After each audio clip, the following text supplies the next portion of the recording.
From fibs to whoppers, just about all of us lie now and then, and some folks lie a whole lot, but there are ways to spot them. Pamela Meyer is the author of Liespotting, Proven Techniques to Detect Deception. She's also the CEO of Calibrate, a company that trains people to do it. So you are an expert lie spotter. Yes, and that's no You must lie. make people uncomfortable to be around you. I think you're analyzing me all the time. Not at all. No? Not at all. It's all about rapport. Okay, Not okay. to worry. So teach us. Talk about what are the things that liars say? Well, first of all, before you even think about whether or not somebody is lying or not, you have to understand the concept underneath deception detection. When you're trying to think what to say, act spontaneous, appear composed, actually you leak verbal and nonverbal indicators of deceit. So deception detection is really about leakage. It's about looking for that leakage because it takes a lot more energy to lie than it does to tell the truth. So where does that leakage come out? Where do you see it? The leakage comes out either in your words or in your body language. So for example, let's take President Clinton. I did not have sexual relations with that woman, Miss Lewinsky. 3 huge whoppers there. First of all, he said did not as opposed to didn't. We know that liars will sometimes be over-determined in their denial. So what they'll do is they'll resort to formal rather than informal language.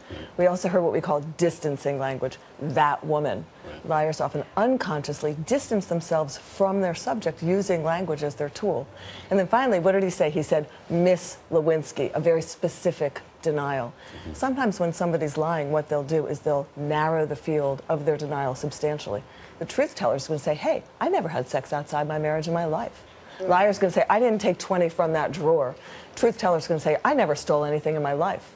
Now, there was a new study on lying, and they identified particular verbal cues. Yes. Yes, this was a study between University of Wisconsin and Harvard Business School. They found 3 particular cues that they're now going back this summer to reconfirm. The first was that liars used more profanity. The second was that they used more words altogether. And the third was that they used more third-person pronouns, that distancing language. Right. It's not just verbal cues, though. It's nonverbal cues. What are those? Absolutely, yeah. Nonverbal cues we're used to. There are a lot of myths about body language. We think liars won't look you in the eyes. Actually, they'll look you in the eyes too much to overcompensate for that. But what we often see are changes in posture. Somebody will, when you ask them a really hard question, shift their posture when they're uncomfortable. Interrogators often falsely signal that a hard interview is over, and they look for what they call that post-interview relief, that the exhale, the slumping into the chair. Then they go right back to asking the hard questions. They see what makes their subject stiffen up. All right, I'll be using all that information. Don't lie to me. Pamela Meyer, thanks a lot. Thank you.